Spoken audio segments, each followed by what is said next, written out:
All right. I'm completely addicted, certainly to comic book collecting, but to using my analysis to buy more intelligently. And I've got another order to unbox where I use my system, and this one's from Mile High Comics. So let's open up this penguin shipping box and see what's inside.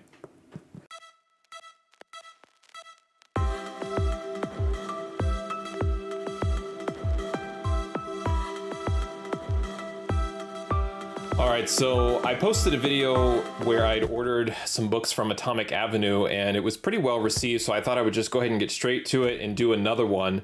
And it's an unboxing. We'll see what's inside and then kind of break down the order and show you why I ordered these books. And I won't spend too much time on the unboxing and maybe the unpacking the books. So we'll kind of get through that and get right to the numbers, but I'm absolutely, my rule is broken for no more comic book buying until 2022. So I'm not even going to mention it anymore. I'm breaking all of the rules here to follow new rules and new methods. So I wanted to test this out. And with the Atomic Avenue order, I don't want to say it was a cheap order necessarily, but I wanted to test it out with maybe some $1 to $2 books. And then, a couple of a little bit more expensive books. And then I really wanted to test it out, and I wanted to gamble a little bit more heavily with Mile High Comics, which has several books in the $200, $300, $400 range that they list as near mint. And I try and get one of those and then a handful of other books to kind of go along with it instead of getting them all at once. So I'm trying to just kind of space out the buying on that. So let's get to the unboxing. They sent their books. They usually send it in kind of a U-line mailer, and this one they reused a penguin shipping box. I did not order this many comics from Mile High. I want to say there's maybe 5 or 6 books in here. So let's open this up. You can see what the unboxing looks like. Let's get to the books and then get to the order analysis to see, whether or not this order was worthwhile. All right, here we go. So let's open this big guy up. I don't even know where I'm cutting. We're just gonna slice right through this.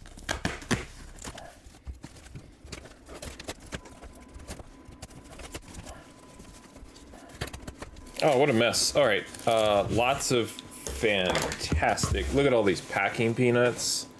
Doesn't make you hungry, you just kind of want to eat them. No, I shouldn't eat them. All right, so here's the U-line mailer, and what I'm thinking is once the order gets above a certain amount, they don't want to just send the U-line mailer by itself, because normally they just take this guy and just slap the FedEx label on it. They're very good. They're like clockwork over there. By the time you place an order, send them your billing information, they've got this thing out the door in less than 2 business days.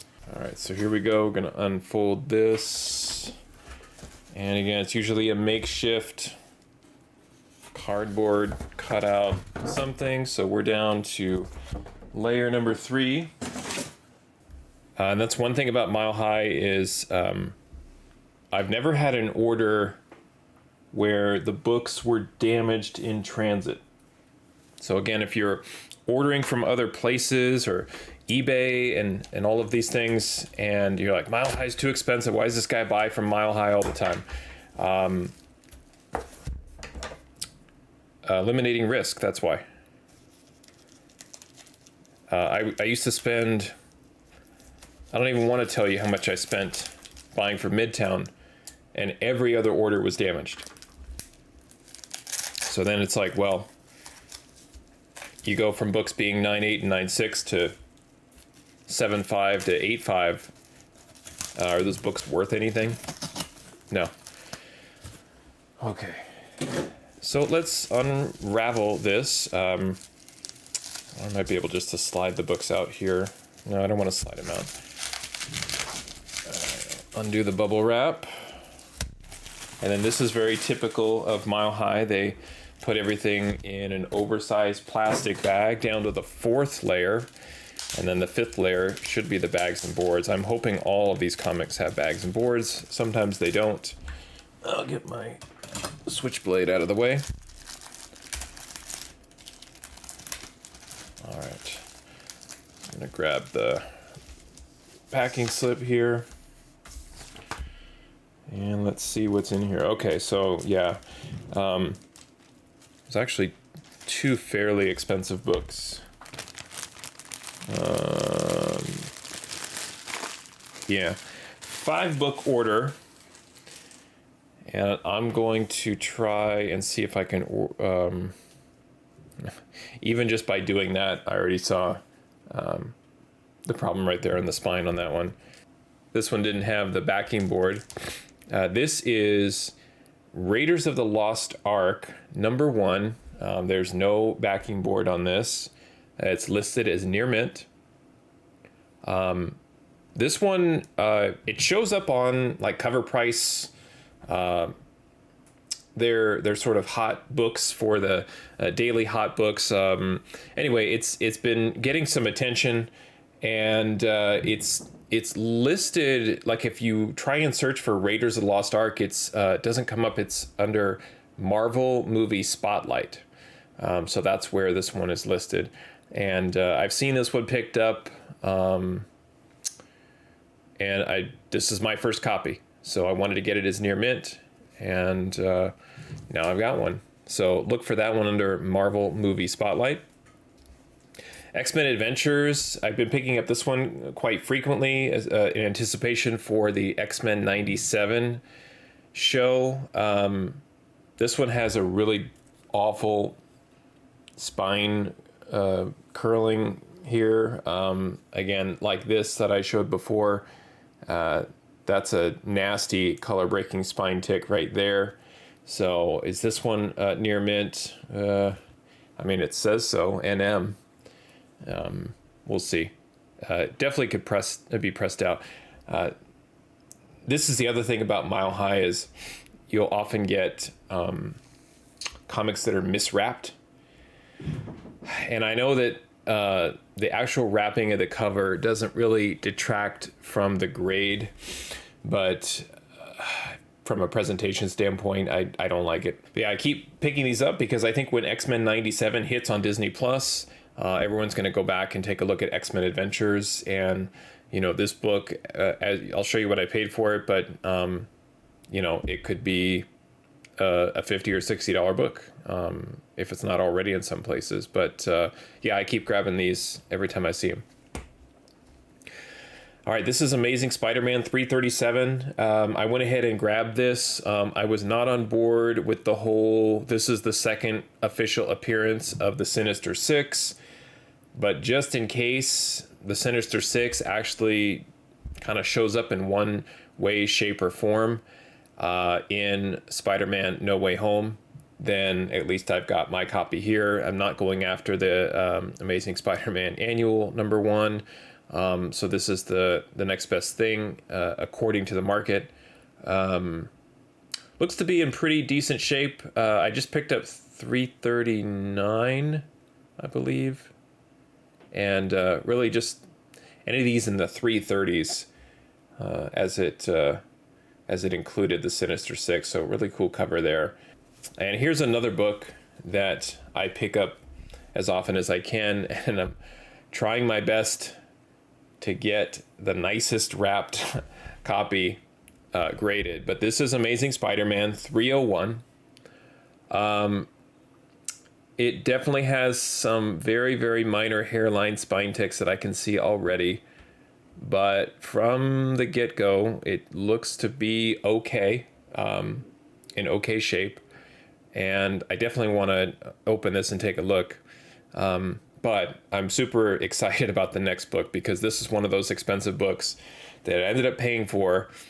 And it was recently just featured on one of the key lists because of who's on the cover. This is Strange Tales 167 by cover by Steranko. with Nick Fury on the cover, but also with, I'm not going to say her full name, but Val, Contessa Allegra. I mean, I think I just did kind of say it, but there she is. She's right on the cover. So this is a little bit of a spec pick, but also the fact that this book was listed as near mint.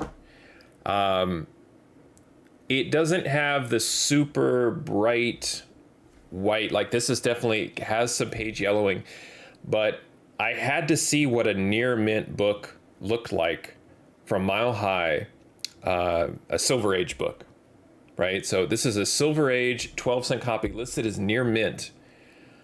So I'm dying to open this up and grade it. The first thing I'll see is there's definitely some sort of fading or discoloration at the bottom of the book.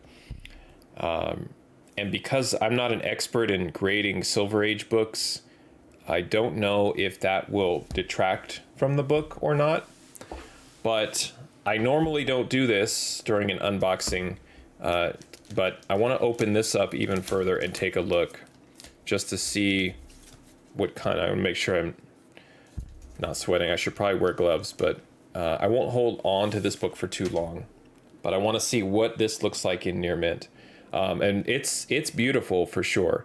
Yeah, you can definitely see the discoloration there on the bottom. I don't believe it's a water stain. I mean, it would stain all the pages there. But spine looks pristine. Do you see any issues there? I mean, it looks great. Just a very, very subtle spine curl. That corner definitely has a problem there, but it's not terrible. It's not impacted. It's just, there's like a little bit of a lip there around the purple. Top cover is gorgeously sharp. Right there's a little bit of like an overhang problem. That corner's sharp. I mean, I want to say it's a 9.6, except I don't know what to make of the bottom part there. Like I was saying, if that's a stain or some sort of water damage, I don't know what that would pull this book down into. I don't know if it can be cleaned, but absolutely gorgeous. It's not, again, it doesn't have that super striking white color, but super crispy, no dents anywhere. So I'm gonna get my grubby hands off this thing. So that was the big splurge that I decided to spend the money on when they were having their 60% off code.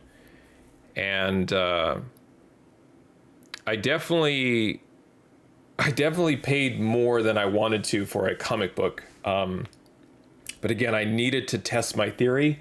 I wanted to really get one of those really high-end Silver Age books that they list as near mint and take a chance.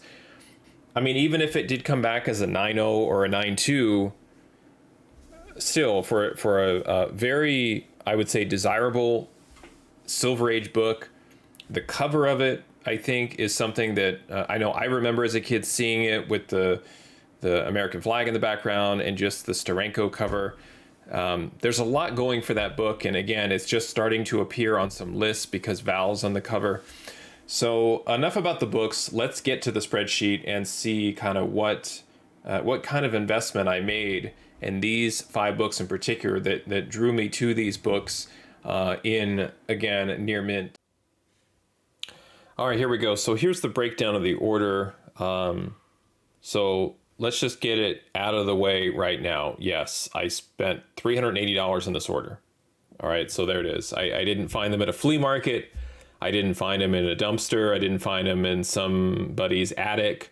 I paid for these books. So I always love those stories. They're tall tales for sure, of where I found that copy of Strange Tales 167 sitting around on somebody's coffee table and got it graded as a 9.8. Those are always fun and enjoyable.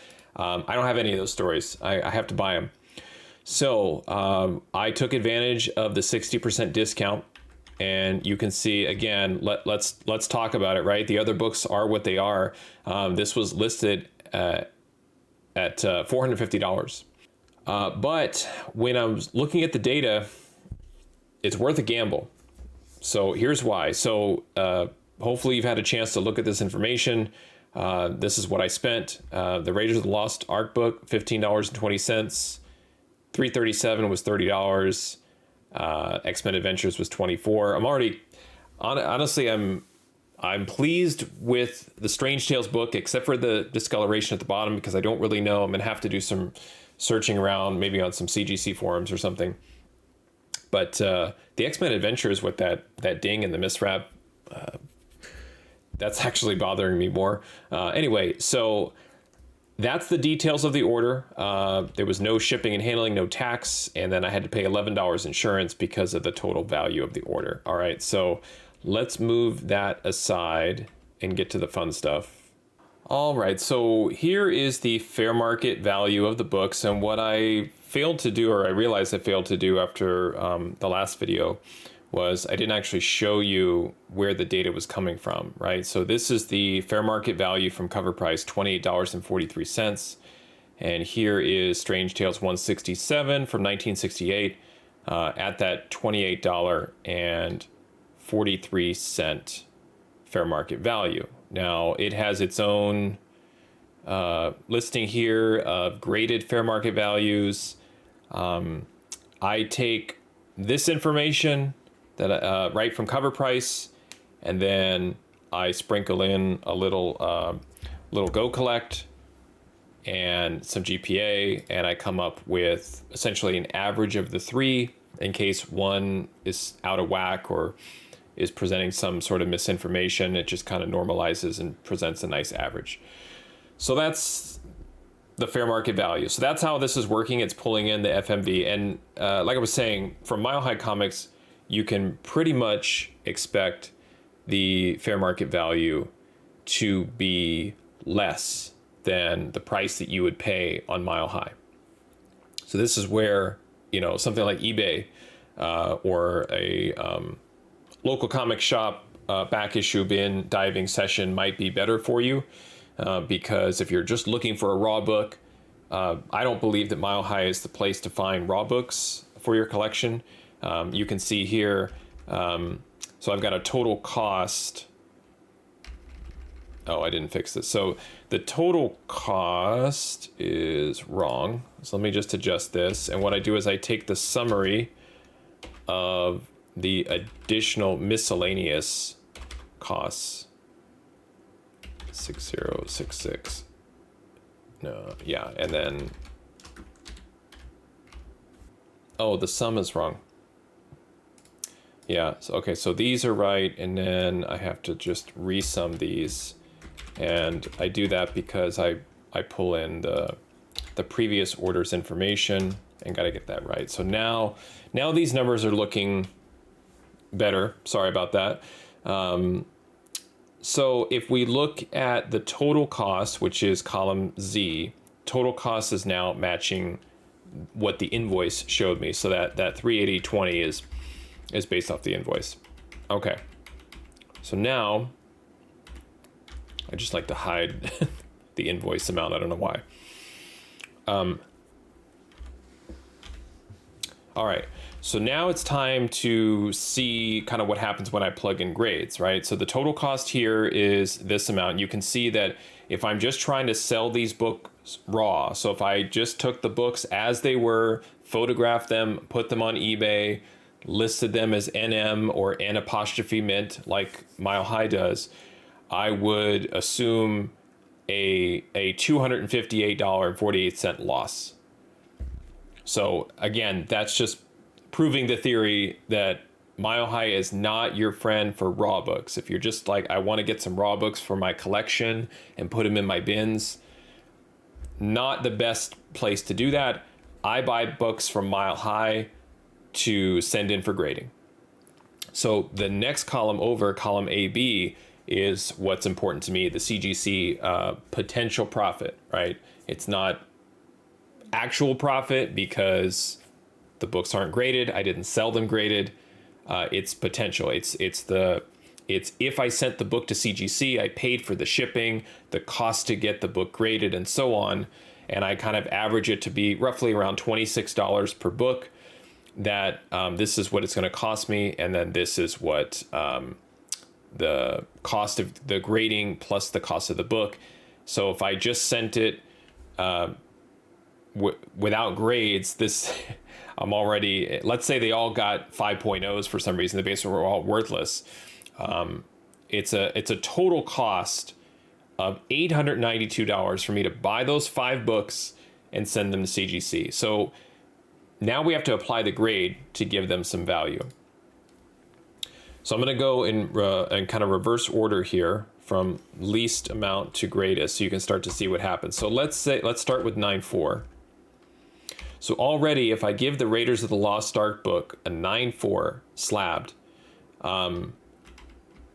it's an $18 profit. So was that book we looked at a 9.4? Did you look at it? Did you see anything wrong with it? Just kind of in the bag, first glance? Was it a 9.6? Is it a 9.8 candidate? I don't know. So we're just sticking with 9.4. So already that's a good sign, because instead of it being a huge loss, it's now turning an $18 profit. So let's jump to X-Men Adventures, which I'm going to put 9.4. I don't believe it's a 9.4. I believe maybe it's a 9.2, just at first glance. Right? Now, it's saying that the 9.4 value, and I'm just going to cross-reference this real quick. It's telling, I want to make sure I have the right columns. And GPA on that one, yeah, it's reporting a GPA 9.2 as $135. Maybe it's just it doesn't have as many sales. A 9.4 GPA is 106. My 9.8, yeah, cover price has a 9.4 of that is 123. So let's just leave it at 9.4, because the 9.2 number is, again, it's probably just because there was only one sale of a 9.2. I'd rather it be the lesser amount of 106 anyway. So even at $106 for a near mint copy of X-Men Adventures #1, we're looking at a $53 profit. Again, I buy the books from Mile High to send them in for grading, not to flip them raw.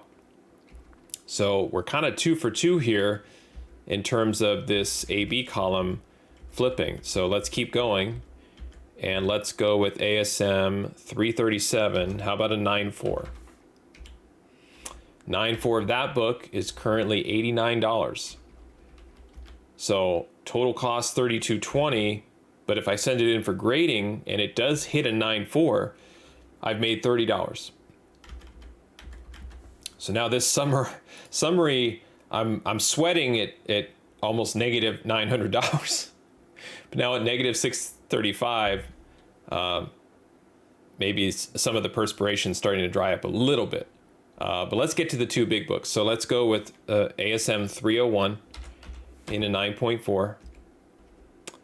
GPA CGC value at 186, a profit of $37. So even though it was a total cost of 122, still profiting. Now, the negative 449, again, we're trending in the right direction, but how about Strange Tales? So let's say that book, without any of the discoloration at the bottom, you look at it and go, the only thing I could see is in that corner. I've seen worse. Maybe it's a 9.8 candidate, and then maybe the discoloration drops it to 9.4. I really don't know. But we're just going to go with 9.4 to be on the safe side in case I get dinged for the bottom front of the book. But it's going to be probably an off-white, definitely not white pages. But if it got a 9.4, what do you think is going to happen? Let's plug it in. And there you go. And that's why I bought it. So a 9.4 is currently valued at $950. That's a $741.44 profit, putting my overall profit for just this order at $500. Now, again, that assumes that these are all hitting 9.4.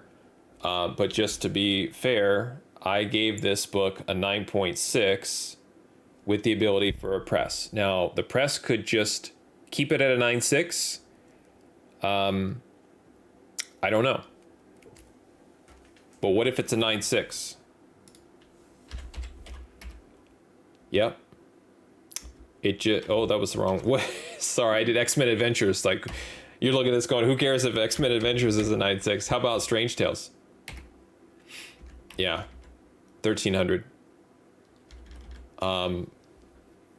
I seriously doubt that book is a 9.8 because of what I see at the bottom, but just for fun, what is it in a 9.8?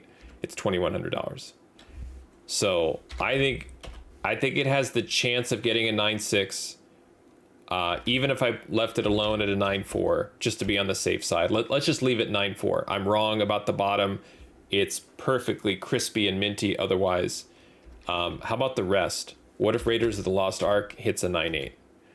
What if Spider-Man 337 or 301? What if that book's a 9.8? What if 337 is a 9.8? And X-Men Adventures, we know that's not a 9.8 based on that color breaking spine tick. That's pretty significant. That would be a 9.6 at best, but it's probably, like I said, it's probably a 9.2. So conservatively, and then even if you're like, you're crazy, there's no way that book gets anywhere above a 9. So if this is the outcome back from CGC, where these three books are 9.8, and again, what's carrying this is now the 301 getting a 9.8, which that's why I'm chasing the 3. Everyone is all about ASM 300. 301 has a lot of value. It's a tough book with the white. That's my third copy. I don't believe I have any that are no-brainer 9.8s. I have one that I have as a 9.6 that I think needs some additional help to get there with a press and clean. That book, when I grade it, I'll look and see. There's one I know, I think I gave it an 8.5 or a 9, and it's badly miswrapped. So I'm chasing that book in a 9.8 and trying to find solid raw copies. So clearly, again, this order's being carried. But let's just pretend. Let's pretend you bomb on the Strange Tales, but you hit on the 301. You're still talking about almost a $2,500 profit from 5 books that just took some research, some analysis, some averaging of GPA values, comparing it to Mile High, and taking advantage of the discount. And let's say you're terribly disappointed because it gets the dreaded 9.6. It's still a $500 profit. What if the Strange Tales slips in at 9.2? You're still looking good, 568. It's not bad. So that's it. That's the analysis. What do you think? I'm excited, but I'm also really nervous. I spent a lot on these books, especially the Strange Tales and the ASM 301. It's out of my price range, but I was able to acquire it. I have it in my possession. It's gone from Mile High. I just checked. Strange Tales 167. You can't buy anymore. So this was the one copy they had. It's gorgeous. I'm happy to have it. And this one I'm gonna take out and grade and see what it gets. But this one could be the sneaky one out of the bunch where it came in a near mint. Check Mile High, see what they have. It's not cheap, but I wanted to go ahead and take advantage of the 60% off coupon code. Remember too that they alternate. So a lot of times they will alternate between the 50% and the 60%. So wait for the 60% to come back around and capitalize on that. So that's the order. Let me know what you think. Let me know, are you using a similar method? Did I overpay for these books? Should I just buy them from eBay? I'd love to get your feedback and hear about what you think about this method. And also let me know what you're doing and where you buy books from. That's it. Happy collecting. See you next time.